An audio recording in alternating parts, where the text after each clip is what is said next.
Oi, pessoal. Espero que todos estejam bem e estamos aqui hoje para dar sequência ao conteúdo da nossa disciplina de crescimento e desenvolvimento motor. Essa disciplina eu compartilho, né, os conteúdos ministrados juntamente com o professor Cássio de Miranda Meira Júnior e hoje especificamente eu é que estarei conduzindo essa temática, né? Lembrando aí aos alunos de Educação Física e Saúde da EASH, USP Leste, que esse conteúdo ele é sequência de tudo que nós abordamos nas aulas anteriores, onde tivemos oportunidade de percorrer itens desde do período pré-natal até os 7 anos de idade. Hoje, portanto, nós daremos sequência agora, porém, nesse intervalo de tempo entre 7 e 12 anos. A exemplo do que nós comunicamos na nossa última videoaula, essa aula eu também terei o prazer de compartilhar com alunos de graduação de outras instituições que tenham interesse nessa temática, bem como alunos de outros níveis, como pós-graduação ou mesmo outros interessados nessa temática do desenvolvimento infanto-juvenil. Em particular, também gostaria de estender essa possibilidade para os amigos da Unisport, que sempre contribuem aí com a disseminação de conhecimentos na nossa área. Então aqui um convite para que todos se sintam à vontade para acompanhar a nossa aula. Evidentemente, para nossos alunos de EFES, nós temos um compromisso além dos vídeos, que é justamente cumprir as etapas aí do nosso curso de graduação em Educação Física e Saúde, tá bom? Pois bem, como nós falamos aqui, o objetivo geral da nossa disciplina, desde o primeiro dia de aula, refere-se a descrever e discutir os aspectos do crescimento físico, da proporcionalidade corporal, a composição corporal, os aspectos do desenvolvimento motor, que é a parcela da disciplina que o professor Cássio tem compartilhado com vocês, bem como descrever o comportamento das variáveis de aptidão física ao longo da vida, né? Ou seja, as capacidades físicas de crianças desde o nascimento até os 20 anos de idade. Nosso plano de trabalho, portanto, desde o início do semestre, envolveu essas 6 primeiras unidades, né? Que nós tivemos oportunidade de algumas ainda trabalharmos de forma presencial, né? E mais recentemente as unidades 5 e 6, acho que desde a unidade 3, na verdade, melhor dizendo, é que nós estamos trabalhando nesse modelo à distância, né? E nós já percorremos todos esses itens que estão na cor verde. Então, do 1 ao 6 são itens que nós já percorremos, tá certo? Hoje, especificamente, nós trabalharemos com a descrição dos aspectos de crescimento e desenvolvimento envolvidos entre 7 e 12 anos de idade, e mais à frente, num futuro bem próximo, nós também compartilharemos outros conteúdos relacionados ao período entre 12 e 20 anos, que provavelmente envolverá 2 videoaulas, tá bom? Essa temática que nós trabalharemos hoje, demarcada aí com a seta azul, nós trabalharemos apenas nessa videoaula. Então, ainda hoje a gente encerra essa parte entre 7 e 12 anos. Pois bem, o desenvolvimento entre 7 e 12 anos, para quem assistiu a nossa videoaula anterior, nós seguiremos a mesma lógica de raciocínio. Então nós iremos descrever as mesmas variáveis, entretanto aplicadas ao período de 7 a 12 anos. Então isso vai facilitar o nosso raciocínio, né? Aliás, seria até importante que cada um de vocês que estão assistindo a essa videoaula pudessem sempre, antes de assistir, tentar relembrar um pouco os aspectos de crescimento e desenvolvimento abordados na videoaula anterior, até para perceber essa lógica de raciocínio que, inclusive, nós hoje utilizaremos desse expediente, né, para fazer as devidas conexões, porque esse conteúdo é um conteúdo longitudinal, ele trata do ciclo da vida, né? Muito bem. Entrando diretamente no assunto, esse período aqui, de 7 a 12 anos, né, a gente pode iniciar dizendo que existe uma falta de unanimidade na literatura. Ou seja, nem todos os autores, nem todos os livros e artigos atribuem o mesmo nome para essa fase da vida. Na nossa cultura brasileira, o termo mais reconhecido para esse período entre 7 e 12 anos é segunda infância. Porém, eu gosto sempre de ampliar o nosso horizonte, porque invariavelmente vocês vão lidar com esses conteúdos pelo resto da vida profissional de vocês. E, fatalmente, vocês vão encontrar outros livros que não necessariamente tratarão com a mesma nomenclatura, tá certo? Isso se deve a diferentes revisões que foram realizadas e até traduções que foram realizadas de livros em outras línguas e que acabaram não tendo aí uma revisão apurada, né? E os termos acabaram ficando às vezes diferentes. Mas também se deve a classificações diferentes que alguns autores atribuem, né? Então, por exemplo, para uma referência de um livro muito interessante que se chama Desenvolvimento Humano, de Papalia e Oldys, o período de 7 a 12 anos é considerado a terceira infância, né? Então, é por isso que eu gosto, né, de dizer e ampliar o nosso horizonte no sentido de a gente ficar alerta. O período de 7 a 12 anos pode ser chamado por outros nomes, dependendo da literatura que a gente estiver consultando, né?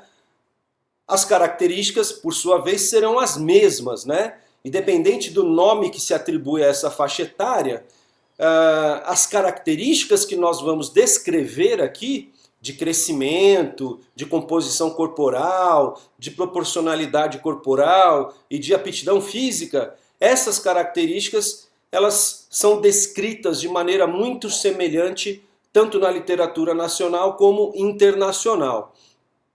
Além do livro do Papali e Oldys, eu sempre friso, né, que uma das referências mais importantes da área do crescimento e da maturação biológica é um autor chamado Malina. Então, vale a pena vocês, quando tiverem oportunidade, se aproximarem também dessa literatura.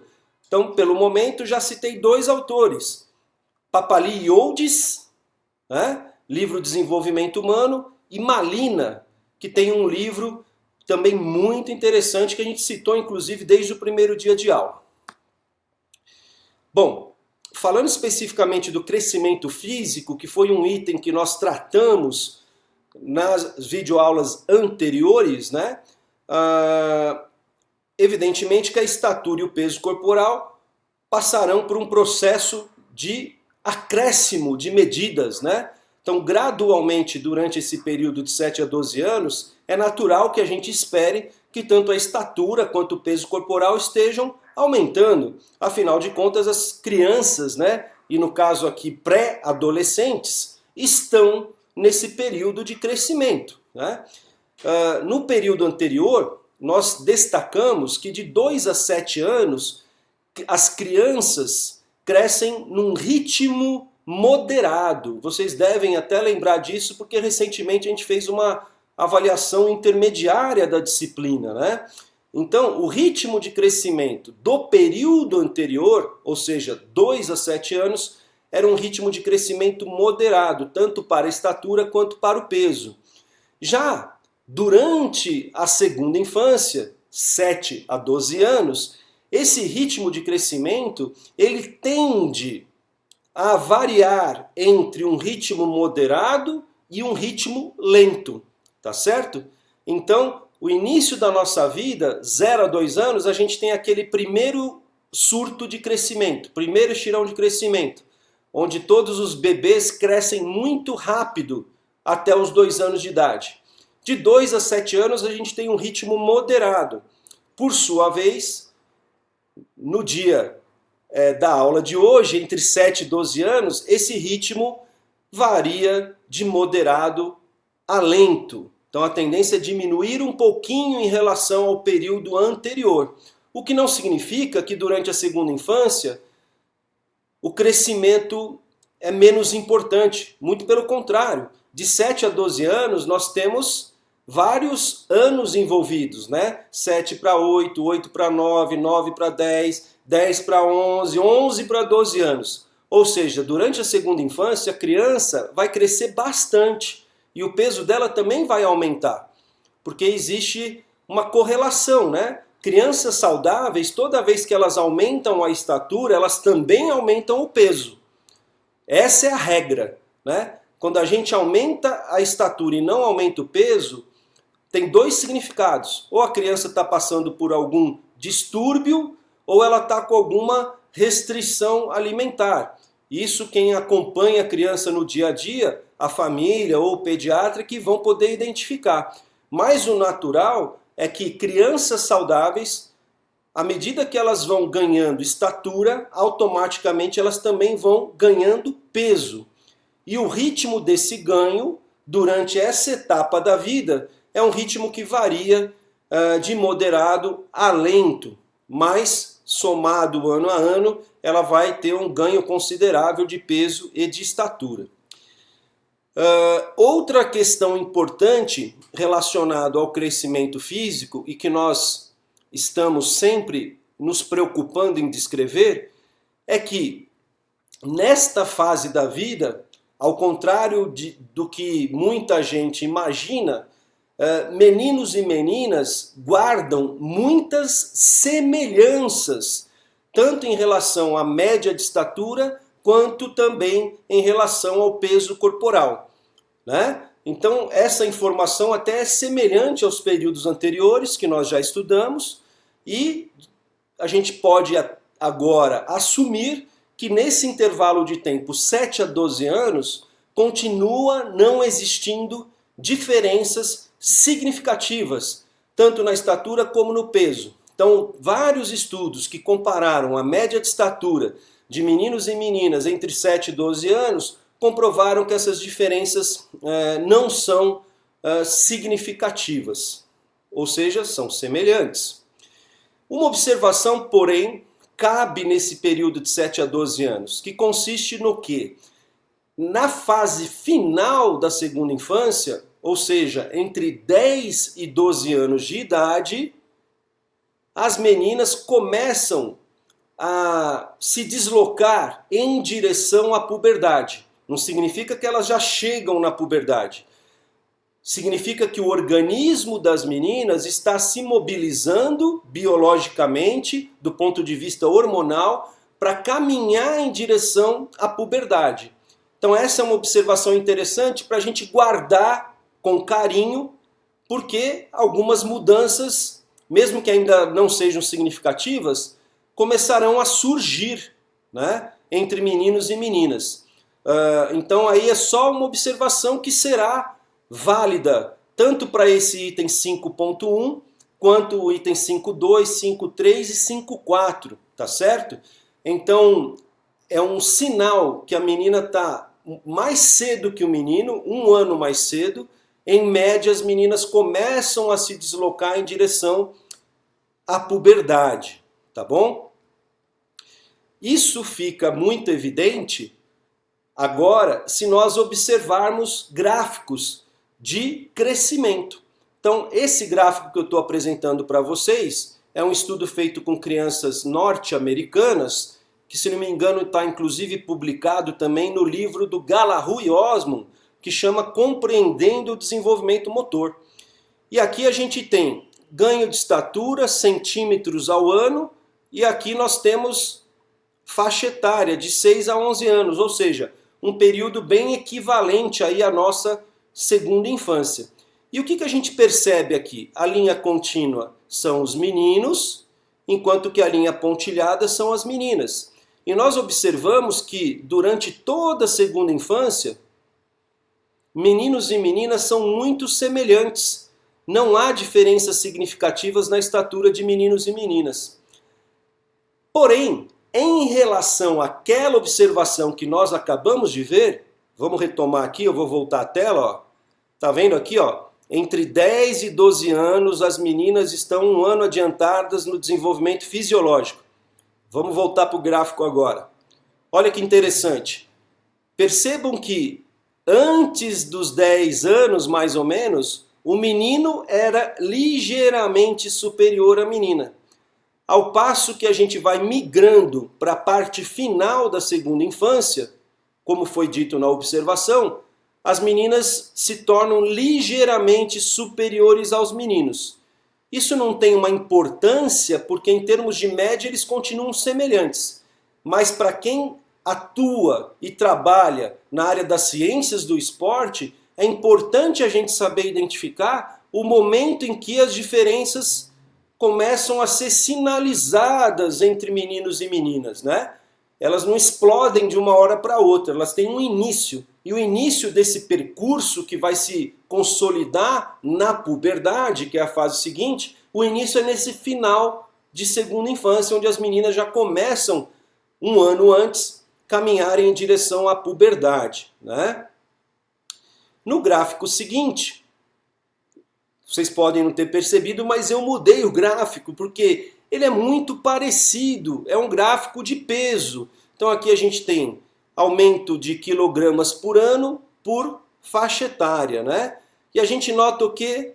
Uma configuração muito semelhante ao gráfico anterior, né? Aliás, a gente só poderia imaginar esse comportamento, né? À medida que a estatura está aumentando de maneira lenta, a gente espera que o peso também aumente de uma maneira lenta e mais que isso, que não tenhamos diferenças significativas também para o peso entre meninos e meninas.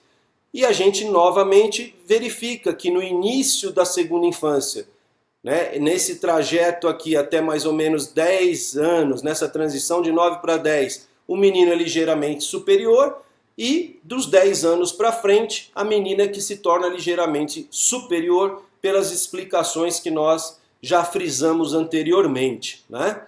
Então podemos seguir aqui também. Aqui é um outro estudo, porque de repente vocês que estão assistindo a nossa videoaula podem questionar, poxa, mas será que aquele comportamento anterior acontece apenas com crianças norte-americanas? Então eu peguei aqui um estudo muito interessante, que está no livro de um outro autor, que é uma referência nacional para a área de crescimento e desenvolvimento, que é o professor D'Artagnan Pinto Guedes. Inclusive ele tem um livro muito interessante, de um estudo muito profundo que ele realizou nessa área do crescimento e desenvolvimento de crianças e adolescentes, né? Pois bem, esse gráfico, inclusive, é deste livro, com crianças da região de Londrina, no Paraná. E o que a gente nota aqui? Ganho de centímetros ao ano, e aí eu cortei aqui só para a gente ficar observando propositalmente esse período de 7 a 12 anos, que corresponde justamente à segunda infância. E aí, o que a gente tem? Meninos ligeiramente superiores, no início da segunda infância, a exemplo do que a gente viu nos gráficos das crianças norte-americanas, e a gente tem meninas, obviamente, ligeiramente inferiores. Ao passo que há uma aproximação dos 10 anos de idade, a gente tem as meninas ocupando a posição de ligeiramente superiores e os meninos, por sua vez, invertendo de posição, ficando ligeiramente inferiores, né? Frisando novamente que durante o período todo não há diferenças significativas, entretanto, essa inversão de posições identifica o momento que a menina começa a se deslocar em direção à puberdade. O peso corporal, a gente até pode passar mais rapidamente, que ele obedece, né, o mesmo modelo do que nós acabamos de ver para a estatura e também se aproxima de maneira muito semelhante àquilo que a gente observou para o estudo com crianças norte-americanas. Bacana. Podemos seguir em direção à composição corporal e quando pensamos em composição corporal, pensamos principalmente nos 3 grandes tecidos corporais, tecido ósseo, adiposo e muscular. Nós vimos que no período até 7 anos não há diferenças significativas na composição corporal de meninos e meninas. No período de 7 a 12 anos, quando a gente compara a composição corporal de meninos e meninas, eu já posso adiantar para vocês que continua não havendo diferenças significativas, tá? Então essa é uma informação particularmente importante, porque as pessoas costumam atribuir que o menino sempre é mais alto, sempre é mais forte e é mais capaz em termos de desempenho. Só que por enquanto nós estamos vendo que em todos os anos da infância a estatura é semelhante, o peso é semelhante e já estou adiantando aqui que a composição corporal também é semelhante. Ou seja, a distribuição de tecido ósseo, adiposo e muscular de meninos e meninas entre 7 e 12 anos também é bastante semelhante. Então a gente está aqui conseguindo configurar que meninos e meninas são, nessa faixa etária, muito parecidos do ponto de vista físico, né? Esse gráfico, que existe também em português, no livro do Malina e Bouchard, que nós já citamos algumas vezes, não apenas nessa videoaula, ele mostra o quê? São vários gráficos em um só, né? Então aqui a gente tem a faixa etária até 20 anos, eu cortei esse espaço para que a gente não se preocupe agora com o que acontece aqui da puberdade, né? E reservei aqui propositalmente a nossa observação entre os anos, entre a faixa etária de 0 até 12 anos, tá certo? Que é o período que a gente está estudando até agora, né? Então o que a gente observa aqui nessas primeiras 2 linhas, né? Lembrando que a pontilhada são as meninas, a contínua são os meninos, e nós estamos percebendo que aqui fat free mass, daqui é massa livre de gordura, ou seja, aqui nós temos o tecido muscular, tá certo? E o que a gente nota aqui? Que meninos e meninas estão muito próximos para o desenvolvimento muscular durante esse período todo.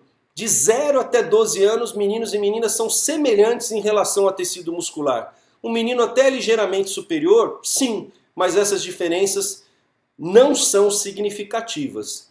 O mesmo acontece em relação à massa de gordura. Então aqui é o nosso tecido adiposo. E a gente nota que as linhas, inclusive, se sobrepõem em alguns momentos da infância. A menina, às vezes, até é ligeiramente superior, entretanto, não há diferença significativa. Ou seja, também somos semelhantes até essa faixa etária em relação ao tecido adiposo. E essas 2 últimas linhas se relacionam ao percentual de gordura, onde a menina é ligeiramente superior, mas mesmo essas distâncias, quando tratadas estatisticamente, também não representaram diferenças significativas, né? Portanto, em termos de composição corporal, meninos e meninas até 12 anos, novamente, são muito semelhantes. Aqui é um gráfico de um outro estudo, né? O anterior, esse daqui, né? É representado por crianças norte-americanas, e aqui a gente tem um estudo nacional, aquele estudo do professor D'Artagnan Pinto Guedes, realizado em Londrina, no Paraná, onde nós temos aqui até 12 anos, em termos de massa magra, que é o tecido muscular, a linha de cima, né, são os meninos, a linha de baixo as meninas, meninos ligeiramente superiores, entretanto, sem diferença significativa, né, corroborando o estudo anterior, né. Ainda, portanto, nessa fase entre 7 e 12 anos, porém, já seguindo para a variável de proporcionalidade corporal, o que acontece em termos de proporcionalidade corporal? Então deixei aqui até meio pontilhado, né? Para a gente tentar relembrar do período anterior. O período anterior, entre 2 e 7 anos, é o período no qual a proporcionalidade corporal tende a atingir proporções semelhantes à dos adultos, né? Quem está com a memória boa aí em relação à nossa aula anterior deve recordar que é exatamente na primeira infância que meninos e meninas chegam em proporções corporais já próximas do padrão adulto, ou seja, óbvio, estatura e peso muito diferentes, mas proporções corporais até os 7 anos a gente consegue atingir, né, uma proporção semelhante. Logo, nesse período de 7 a 12 anos, não ocorrem mais grandes mudanças nas proporções. Então, de maneira geral, de 7 a 12 anos, não há grandes alterações nas proporções corporais, né? Entretanto, existe uma tendência, e essa tendência particularmente se observa naquele trecho final da segunda infância, entre 10 e 12 anos. Tendência é tudo aquilo que tende a se concretizar na fase seguinte, que por enquanto nessa fase são apenas sinais, tá certo? Por isso que a gente está utilizando a palavra tendência, né? E o que é tendência que aconteça entre 10 e 12 anos? Primeiro, meninos tendem a ter maiores dimensões de membros superiores e inferiores, tá? Então essa é uma tendência, né? Nessa etapa da vida, entre 10 e 12 anos, os meninos começam a se destacar em relação à taxa de crescimento, especificamente nos membros superiores e inferiores. Por sua vez, as meninas, elas começam a demonstrar uma mudança corporal na região de quadril. Então, dimensão de quadril e coxas das meninas começam a mudar, se alterar nesse período de 10 a 12 anos. Isso se deve à aproximação da puberdade. É na puberdade que essas mudanças de fato vão se consolidar. Por enquanto é aquele start, né? É aquele começo que ainda não traz diferenças significativas, mas que já sinaliza que mudanças importantes estão por vir na puberdade. Então, por enquanto, tudo isso que a gente descreveu aqui para a proporcionalidade corporal continua valendo que eles são semelhantes. Mesmo havendo essas tendências no final da segunda infância, a gente ainda pode afirmar que eles são semelhantes. Mas vale observar essas tendências, tá bom? E aí a gente pode observar nessas figuras que nós temos utilizado desde o início do ano, né? Então, aqui a gente tem as proporções corporais, né? Deixa eu voltar aqui, desculpa. Aqui a gente tem de 6 a 12 anos, tá certo? Se a gente observar o de 6, o de 12 e o de 25, que é o padrão adulto de proporcionalidade, ele já tem proporções muito semelhantes. Por isso que eu comentei que não tem grandes alterações nas proporções corporais, ou seja, aqueles ritmos céfalo-caudal e próximo distal, que a gente já explicou o que é nas aulas anteriores, eles não sofrem grandes alterações nessa etapa da vida, né? Então, aqui já houve a aquisição da proporcionalidade próxima do padrão adulto. O que vai variar de agora para frente serão as questões relacionadas ao masculino e feminino que a gente sinalizou no slide anterior e que vão se concretizar na etapa seguinte, tá certo? Pois bem, indo em direção agora ao item 5.4, dentro ainda dessa faixa etária de 7 a 12 anos, essa é uma questão muito interessante, porque ela permite que a gente consiga desenvolver, seja oralmente ou textualmente, numa prova, por exemplo, ela permite que a gente consiga desenvolver todo o conteúdo que a gente percorreu até agora, na aula de hoje, né? Então, olha lá. Em função dos pressupostos anteriormente descritos para o crescimento físico, já falamos hoje, para a proporcionalidade, acabamos de falar, para a composição corporal de meninos e meninas entre 7 e 12 anos, qual a hipótese teórica de expectativa, ou seja, será que vai ter semelhanças ou diferenças para o desempenho físico de meninos e meninas em função de testes que envolvam força, velocidade, agilidade, impulsão, né? Então essa é uma pergunta interessante porque ela permite que a gente junte todos os itens que nós vimos hoje anteriormente e que a gente formule uma hipótese teórica, uma expectativa. Poxa, se eu for a campo, então eu sou um professor ou eu sou um treinador, e aí eu vou aplicar uma bateria de testes de aptidão física. E esses testes serão de força, de velocidade, de agilidade, de impulsão, né? Aí eu aplico os testes, aí eu vou ter os resultados. Quando eu comparar os resultados, o que eu espero desses resultados? Eu espero que meninos e meninas entre 7 e 12 anos tenham semelhanças ou diferenças significativas no desempenho da aptidão física, né? E aí, por tudo que a gente já conversou até agora, e que inclusive tem validade até para os anos anteriores, né? Mas vamos se fixar na aula de hoje, né? Vamos por partes então aqui tentar elaborar a resposta, tá bom? Então, vamos lá. Por exemplo, vamos começar pelo crescimento, que foi o primeiro item, né? Se eu afirmei para vocês que conforme os estudos, né, em termos de crescimento físico de 7 a 12 anos, meninos e meninas têm estatura semelhante e peso semelhante, tá certo? O que mais que eles têm? Tecido ósseo, adiposo e muscular semelhante. O que mais que eles têm? Proporcionalidade corporal também semelhante, né? Lembrando que é o tecido muscular responsável pelo desempenho, né? Ele é o motor do desempenho físico, tá certo? Então vamos imaginar meninos e meninas nessa faixa etária, novamente, eles têm o mesmo chassi, né?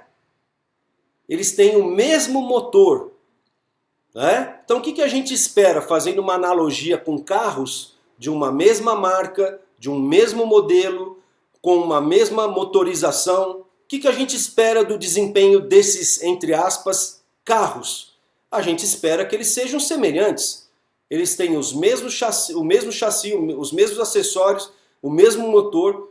Então, a hipótese teórica para carros semelhantes é que eles tenham desempenhos semelhantes. Até na ficha dos carros, né, quando são lançados, é colocado ali qual que é o desempenho do carro. E se espera que todos os carros daquele modelo tenham desempenhos semelhantes. Então, voltando para meninos e meninas, visto que eles têm peso, estatura, composição corporal e proporcionalidade corporal semelhante, a gente espera, teoricamente, que eles tenham desempenho de força, velocidade, agilidade e impulsão semelhantes, né? Isso só não irá acontecer se a gente colocar, como eu falei na aula anterior, gasolinas diferentes nos carros, né? Gasolina seria o quê? O tipo de estímulo que eu dou para as crianças, né? Se eu der estímulos diferentes para os meninos, desfavorecendo as meninas, é isso que vai provocar as diferenças de desempenho, e não a capacidade verdadeira deles. Se eu der mais estímulos para as meninas e menos para os meninos, é isso que vai provocar também diferenças em favor das meninas. Então o que eu estou querendo dizer é que nessa faixa etária, do ponto de vista teórico e físico, meninos e meninas teriam condições plenas de disputarem, brincarem, competirem, jogarem, enfim, de igual para igual. Não há necessidade de a gente separá-los, porque a competição ou a brincadeira não seria injusta nessa faixa etária. Eles tendem a ser muito semelhantes. Inclusive tem ações que já acontecem no Brasil que não separam nessa faixa etária, e também fora do Brasil tem campeonatos, inclusive, que acontecem em equipes mistas, sem necessidade de separação.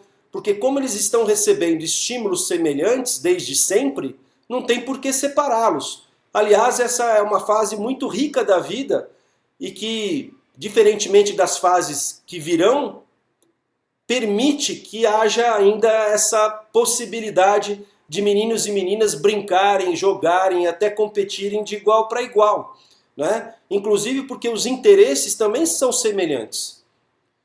E aí, antes que vocês pensem, poxa, mas menina tem interesse diferente do menino.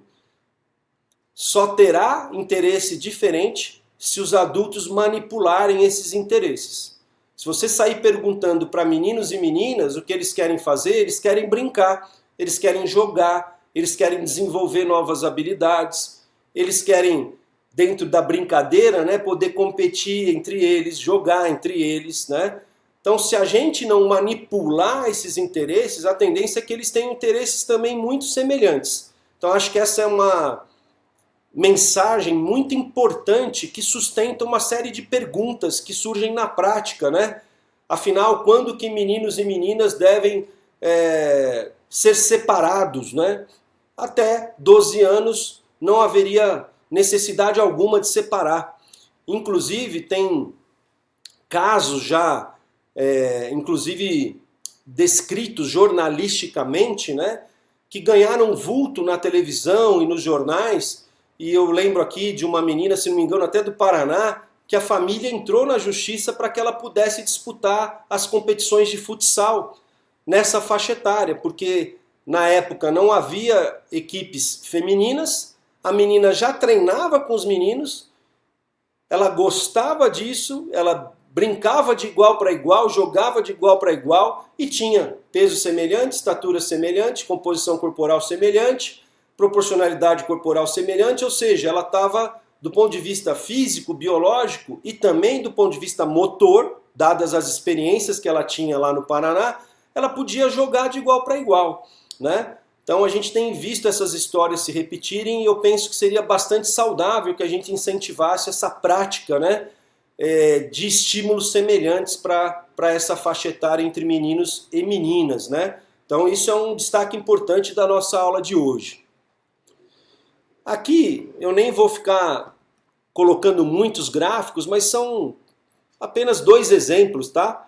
Então aqui a gente tem teste de abdominal de meninos e meninas entre 6 e 9 anos, e aqui embaixo teste de flexão de braços. O menino é ligeiramente superior, mas não tem diferença significativa, ou seja, em casos individuais pode ser que tenham meninas melhores que meninos e vice-versa, tá? Quando não tem diferença significativa é isso, tá bom? Então, se a gente for colocar aqui na sequência vários gráficos de testes, né, de aptidão física, vocês vão perceber que os gráficos seriam todos muito semelhantes, só mudaria o nome do teste, tá bom? Então aqui são apenas 2 exemplos aí que demonstram que na prática eles têm tudo para serem semelhantes mesmo. Aqui também é um teste que exemplifica essa questão, é um teste de velocidade. Então, quanto menor o tempo, né, melhor é o resultado. Então, por isso que o gráfico ele é decrescente, né? Porque o tempo do teste vai melhorando, vai diminuindo, né? E a gente nota que meninos e meninas são muito semelhantes. Muito semelhantes. O menino tende a ter uma ligeira superioridade, mas isso tende a não ser significativo.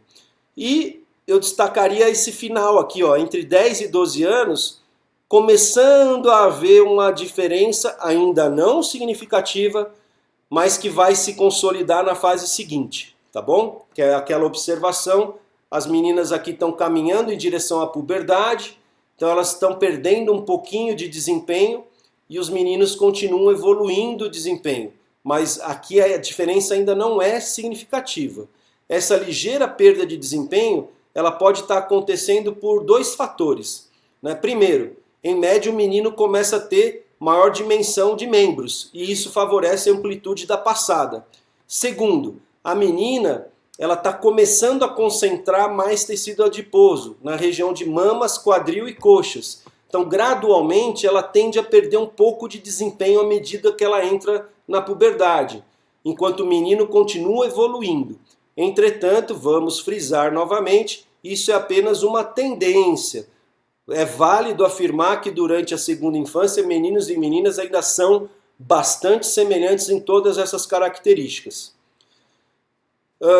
Por fim, eu só deixei aqui uma mensagem para vocês lembrarem de conectar todos esses assuntos nos aspectos motores que o Cássio está desenvolvendo, né? Para aqueles que não são de EFES, né, de Educação Física e Saúde na USP, que não são nossos alunos, né?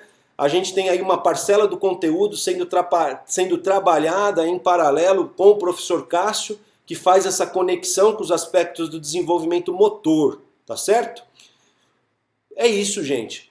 Gostaria de, mais uma vez, agradecer a todos que acompanharam a nossa videoaula, de incentivar os nossos alunos de Educação Física e Saúde da USP a se manterem aderentes, acompanhando toda essa sequência ministrada, tanto por mim quanto pelo professor Cássio, e espero encontrá-los em outras oportunidades, quem sabe até em breve, presencialmente, tá bom? Deixo aqui um forte abraço, espero que todos vocês estejam bem e que tenham aproveitado a aula de hoje. Tá bom, pessoal? Até mais. Tchau, tchau para todos vocês.